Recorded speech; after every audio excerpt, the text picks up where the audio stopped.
Good morning or good afternoon, podcast world and beyond. Welcome to Golden Butter Sports. Let that butter spread. Hello, my name is Marcus, co-host of the show.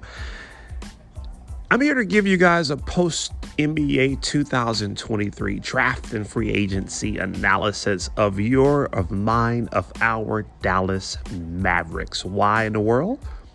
Well, because we need to determine whether or not we improved. Or if we rather So what are we going to talk about today? First and foremost, we're going to cover the 4-1-1 on our rookie tandem, talking Derek Lively and Max Prosper. How in the world did we get there, however? Aren't we the same team who, I think it was 2 years ago, went to the Western Conference Finals? But yeah, last year we didn't even make the play-in. Terribly, unfortunately. In our next point, however, we also will be talking about finally a true Dallas Mavericks free agency. Where in the world has that been for the past decade or two and some change? And then lastly, my final analysis. That being said, let's let that butter spread, y'all. The 4-1-1 on our rookie tandem. So how in the world, Marcus, did we get to this point anyways?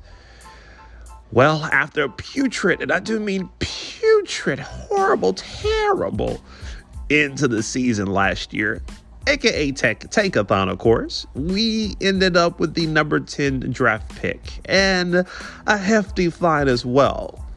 Now, to be outdone, however, we traded that bad boy, plus Davis Bertans, the sharpshooter from last year, if you recall, to land us the number 12 pick, which in turn gave us, I'll go ahead and coin him now, Tyson Chandler's first son, Derek Lively. In addition to the mid-level exception, a $12.5 million contract that we can dish out to our liking. So let's talk about him. Derek, that is his name, Lively. He measures in at 7'1". Again, he measures in at the age of 19. He can still grow at 7'1" already, with a 7'7" wingspan already. And he ain't skinny, y'all. 230 pounds. There's still some meat to be placed on the bones. Hailing from Philly, PA. And he had the audacity to go to my Duke Blue Devils. We'll leave that at that. Yes, sir. So Marcus, how in the world did he land at number 12 if he's all that and then some? Well, unfortunately, at the beginning and somewhat midpoint of the season, Mr. Lively was hurt. He came on incredibly strong at the end, but it messed up his draft stock. There we go. Okay, so Marcus, what makes him a Tyson Chandler 2.0? You can't see the quotations, but I'm doing it. Well, any shot that comes in paint, he's getting it out of there. No question is asked. Plus, on top of that, he was coached by him. I'll leave Mike Krzyzewski in retirement and not just mention his name like that. You better put some respect on it, however. Again, I mentioned his wingspan. My goodness, he catches any and everything. He's an elite, and I do mean elite rim runner. Didn't start out like that in the summer league, as you may have seen, but toward the middle and back portion of that summer league, yeah, he came on tremendously. Luka and Kyrie are going to be feasting. Plus, like Tyson Chandler, he is indeed NBA ready defensively. Not Summer League, not G League, not Mama's League. NBA ready defensively. Bona fide. And I do mean bona fide center of the future. Not Dwight Powell's son, but rather Tyson Chandler's son. I digress. We didn't just stop there, though. Past off seasons, we had the Nelsons, Donnie Nelsons of the world and the other whomever in charge. And so we wouldn't have been as aggressive, but rather passive aggressive or even just passive. But that wasn't the case with this draft. We had traded additional bag of chips. We had a whole lot of chips in our pantry. So we traded an additional bag of chips plus a salary dump for Rashad Holmes, who we've been trying to get for the past, years, and the number 24th draft pick.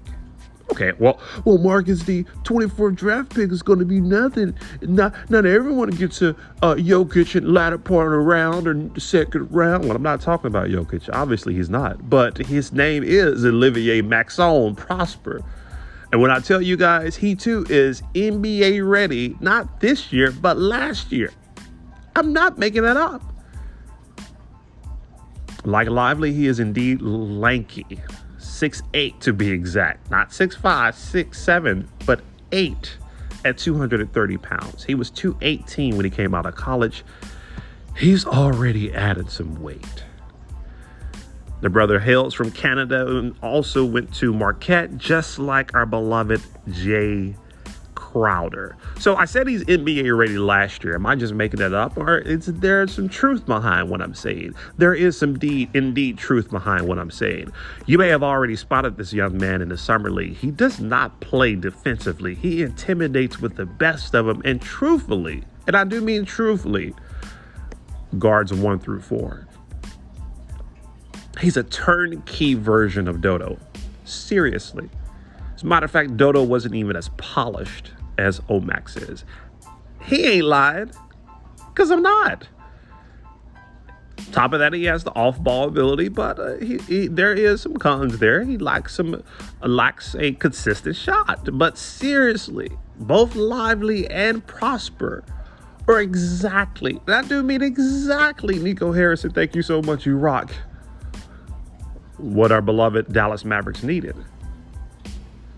We're not even going to get into Grant Williams yet, guys. That's part of the free agency take. But the butter is being spread. It's undeniable.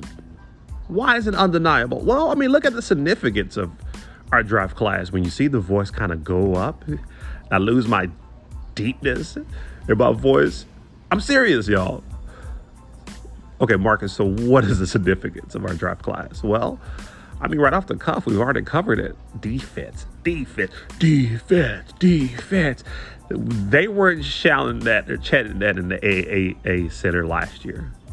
I think I might have added an additional A. But they'll be chanting that this year. We'll be back to the Western Conference Finals defense that beat the brakes off the Suns in their own front yard or backyard in front of their mom and their kids while the principal and teachers were writing down, I can't believe I taught this boy. We will be back to that caliber of a defense. And again, I am not making that up. Because of our draft picks, not even our free agent acquisitions. Not as if Steph Curry plays defense, but you know what I mean. We needed this so badly. Defense. What else, Marcus? Why else is it significant that we picked up Lively and also Prosper instead of everybody else in the draft class? Their length is incredible. Again, they play with hands in the air, both of these guys. Their feet are uncoachably quick. I think uncoachably is not even in the dictionary, but you can add that too. You can't teach, or they've been taught very well to move their feet to be able to keep up with the likes of a Paul George or whomever, fill in the blanks. On top of that, they're so much younger than, dare I say, Dodo or even Reggie Bullock, who was long in the tooth. Matter of fact, his tooth needed a root canal. So we got longer, we got younger, we got even deeper with our defense, but not with just like Frank Ntilikina, no offense, type of deep, or Dwight Powell, dare I say, starting because we're trying to eat up some regular season minutes type deep. No. Deep with NBA caliber, NBA ready talent. And we got younger. So finally, as we wrap this up today, I told you all we're not going to continue. I mean, you might not have enough bread for all this butter that I'm wanting to spread this morning or this afternoon. So Dallas Mavericks 2023 NBA draft analysis. So we picked up a Tyson Chandler 2.0. We picked up a replacement for a Dodo or a replacement for a Reggie Bullock. And who's younger, who's lankier, who's more ready offensively as a rookie. My goodness, Dodo got in year 4 or 5 and still wouldn't even dribble the ball from the corner, though I miss him badly. DFW Sports, golden butter, guys and gals. Thank you so much for tuning in. We are continuing to spread the butter. If you want to get more objective Dallas-Fort Worth sports and beyond, continue to tune in whichever your podcast platform may be. Stay safe out there. And if you're Texas, stay cool, y'all. Have a great day. Let's get it.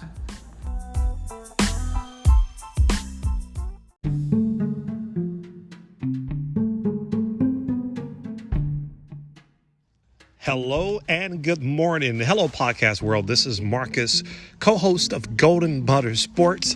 Just wanted to touch bases back with you guys as we continue with the episode dealing with the 2023 post-NBA draft and free agency for our beloved Dallas Mavericks. Watch out, guys. I'm telling you all, they hated on us last year because we didn't make the play-in.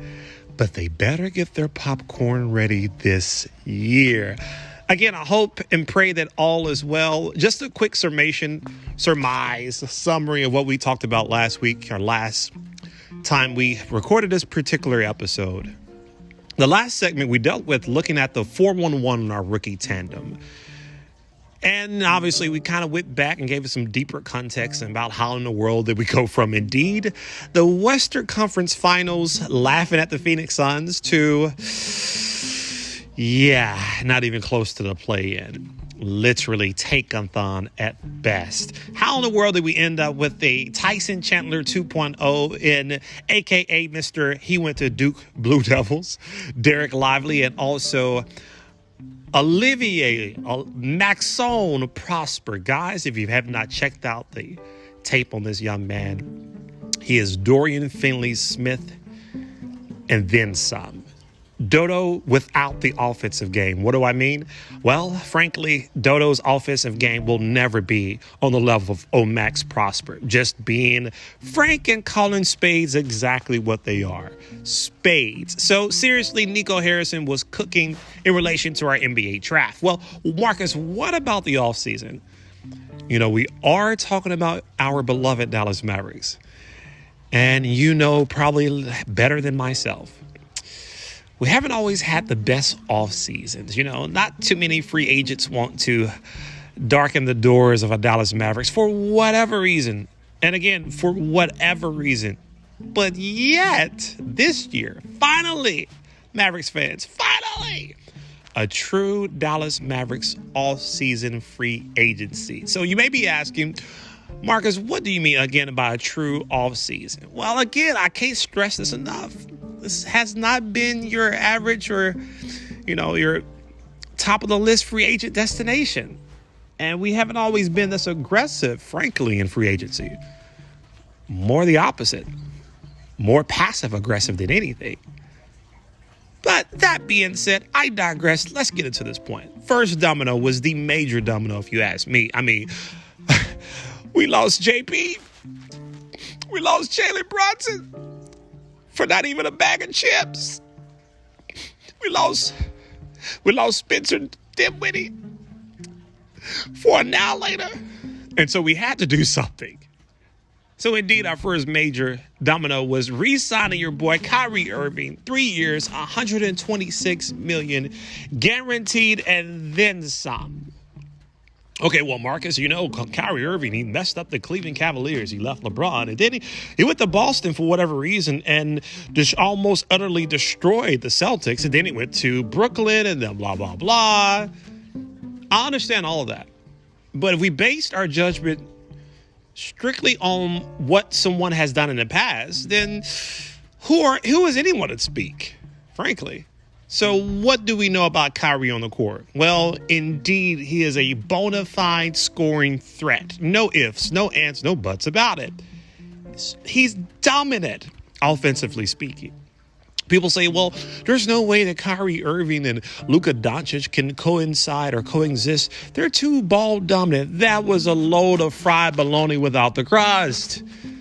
Kyrie Irving literally sped up our offense. Our offense was hitting on all cylinders and then some. once we made a wonderful pickup for Kyrie Irving. And I mean, I'm not even going to lie. Don't even get me out here tell a line. I was not all the way on board when we got Kyrie. Again, you heard the fake tears. I really missed Dinwiddie and Dorian and where we could have went. But again, someone the caliber of Kyrie Irving, we just never had. I'm sorry, KP, as KP-ish as you were at one point in New York for a couple games with us, you weren't consistent. And you are not, and will never be as dominant as a Mr. Kyrie Irving. Uncle Drew is what they called his name. And frankly, he also made us a free agent destination. Why would I say that? Well, we got Steph Curry. Not Steph. Don't be getting all crazy now, y'all. We got Steph. We're going to win every championship. No. However, we got one of the best all-time three-point shooters to ever, and I do mean ever, attempt a three-point shot. Guys and gals, Seth Curry is a career 43% three-point shooter. And again, I do know, and I do not debate, his brother is the best three-point shooter that ever lived, probably would ever lived ever. And then some. That's a whole lot of evers, right? Kind of making my point. At least I hope I am. He shoots more efficient than his brother. Top 10 all time. And I know he's not a point guard, but he's a tweener between a point guard and a two, or a shooting guard. He's incredible with the ball in his hands. Truly underrated ball handler. On top of that, he has history. He has history, both Kyrie Irving. I mean, we mentioned my beloved Duke Blue Devils. I won't say more. I'll digress for now anyways. But he also has history with Luka Doncic. So he knows how to play with them. He knows the type of point guards he'll be dealing with, and he knows how to excel with playing with them. Trust me, you would prefer to have Seth Curry over Timmy, I'm hot one day and I'm cold the next 3 days, Hardaway. I digress. That being said, who else did we get? I know Seth Curry is not a major fish. He's not a major bass. He's more like a crappie. But you can definitely get full off a plate full of crappie. But anyways, Mr. Grant, I could have been in the NFL Williams. 6'6", 240 pounds, but he looks a whole lot heavier. Guys, he's a modern day Debo. He's a bully in the paint and outside of it. And truth be told, we did not dish out a lot of millions for this guy, though he was deserving of it. 4 years, $54 million. I say not a lot. Obviously, if I had $500,000, I would never work again. But anyways, he literally can guard positions 1 through 4. In other words, defensively, he's special. Tell your boy Kawhi Leonard. I call him Kawhi. I know that's not how you pronounce his name, the Claw. Tell your boy to come on. We ain't scared. Matter of fact, when we play Kawhi Leonard, he's probably going to be hurt anyway, so they probably won't even match up. Anyways, offensively, yeah, he's better than the Bang Bros. Bang Bros being Reggie Bullock. Do miss him. Dorian Finney-Smith. Do miss him too. But frankly, I got tired of the pass it out to Dodo or pass it out to Reggie, and they don't dribble the ball or anything. And if you run them off the three-point line, they may travel or throw the ball out of bounds because they're terrified. Bang Bros. Yeah, I got tired of them. I know they averaged like 48 and a half minutes during the illustrious Western Conference Finals that we had and the series leading up to that. I do understand that. They'll forever be embedded in my Dallas Mavericks Hall of Fame mind. However, Grant Williams is better. And he's younger. And he's bigger. And he's better. That being said, so he's so much more than your typical 3-and-D catch-and-shoot defender. He's extremely comfortable with the ball in his hands. And truth be told, he hasn't really peaked as of yet. If you recall, Joe Mazzuto, I think that may be his government name, the current Boston Celtics coach, last year wouldn't even play Grant Williams. Barely played the boy. And when he played, he actually showed out, and then they actually took him back out again.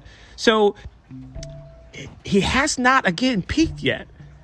He knows his full potential a whole lot more than we do. But if you put him in a system like, i.e. our Dallas Mavericks, with two of the best point guards that ever touched the basketball, there's no telling what Grant Williams will go.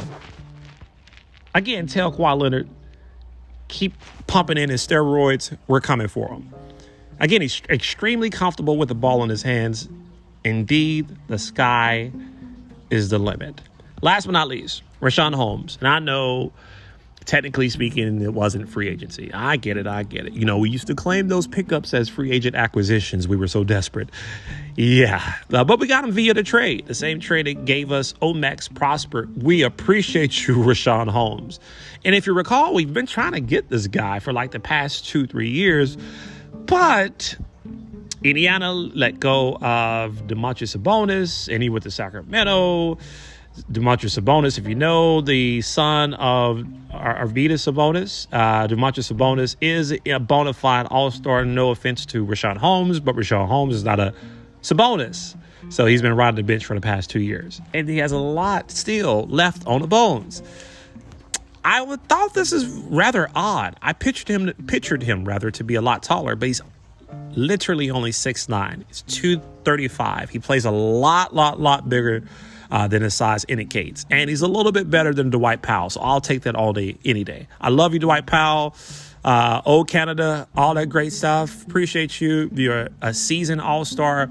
Truth be told, I might want to put a little respect on Dwight Powell's name. He has the top efficiency of any pick and roll center, any in the league, but he's garbage in the playoffs. I digress. So Richaun Holmes, he has 2 years removed again from starting with the Kings, and he does have the potential to be a walking double. So in closing, Marcus, what is Golden Butter's final analysis on the Dallas Mavericks 2023 draft and also free agent acquisitions and a little trades sprinkled in between? My final analysis is like this. Plainly, the butter's been spread by Nico in the front office. Call it what you want, say what you want. I can't tell you the last time we've had an off season of this caliber. It's been quite a while. I mean, you go back to 2011, you remember Mark Cuban's famous line, "We ain't done yet." Well, we've been done for 12 years. So has our offseason. It's been garbage for the past 12 years. Such is not the case currently, and hopefully moving forward. My final analysis, I love what we've done thus far.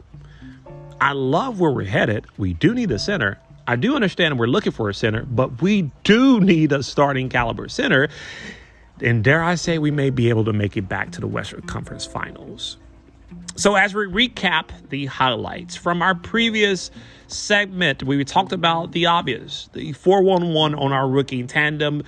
You saw what I saw in the summer league. Yeah, they are NBA ready. Defensively and offensively speaking, they will get there. So trust, I think we did pretty good with our rookie acquisitions. In addition, we talked about our free agent acquisitions. The creme de la creme, Mr. Kyrie Uncle Drew is his name. Irving with a whole bunch of money, $1 billion contract he has with his Chinese shoe company. Picked him up and was thankful to have got him. But my goodness, who foresaw Seth Curry coming? Yes, indeed, we got Seth Curry to take care of our bench work and even start if we need him to in spare occasions. In addition, we kept rolling. We picked up Grant Williams, and boy, did we need him desperately. Lastly, picking up as well, Richaun Holmes via trade. We recapped these points. We talked about these points. We talked about my final analysis. I love how much butter has been spread. Keep spreading that bad boy. That being said, guys and gals, we're just touching the bases. We're literally just getting started. Tell your ma, tell your pa, tell everybody you know. Like, share, subscribe if you have the capability. Stay tuned for more exciting Dallas-Fort Worth sports updates on Golden Butter Sports. Y'all know what to do. Let that butter spread.